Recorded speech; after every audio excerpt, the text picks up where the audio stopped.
Selamünaleyküm arkadaşlar. Kanalıma hoş geldiniz.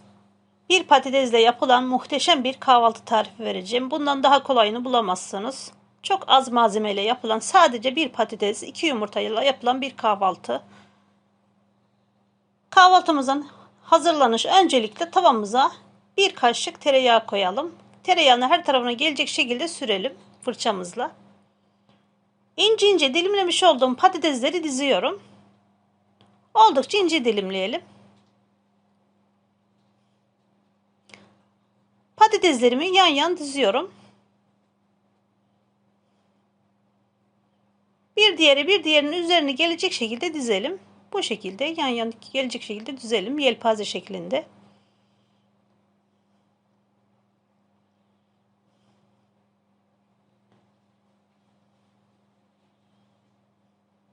Patateslerimi dizdim gördüğünüz gibi.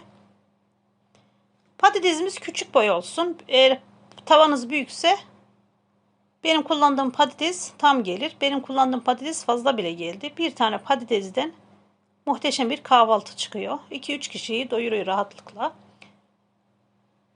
Ocağımızı aldık. Altını kısık şekilde açtık. Kısık açarsak daha çabuk pişer. İçini çekerek pişir.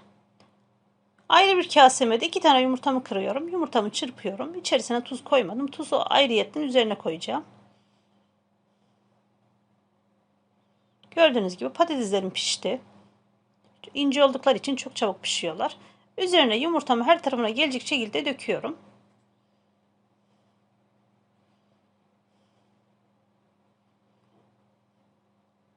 Üzerine bir miktar tuz koyuyorum. Çeyrek çay kaşığı.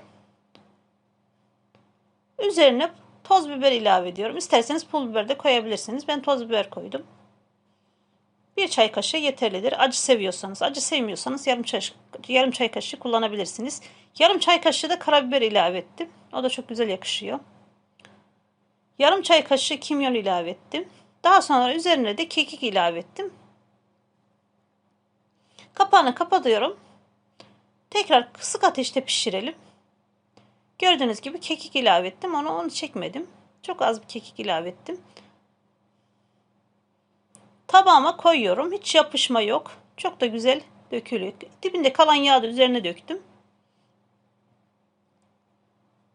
Ortasına da zeytin koyalım. Zeytini severseniz koyabilirsiniz. Sevmezseniz koymayabilirsiniz. Bu şekilde servis yapıyorum. İsteyen tabağını dilimleyip alabilir. Evet arkadaşlar, beni izlediğiniz için teşekkür ediyorum.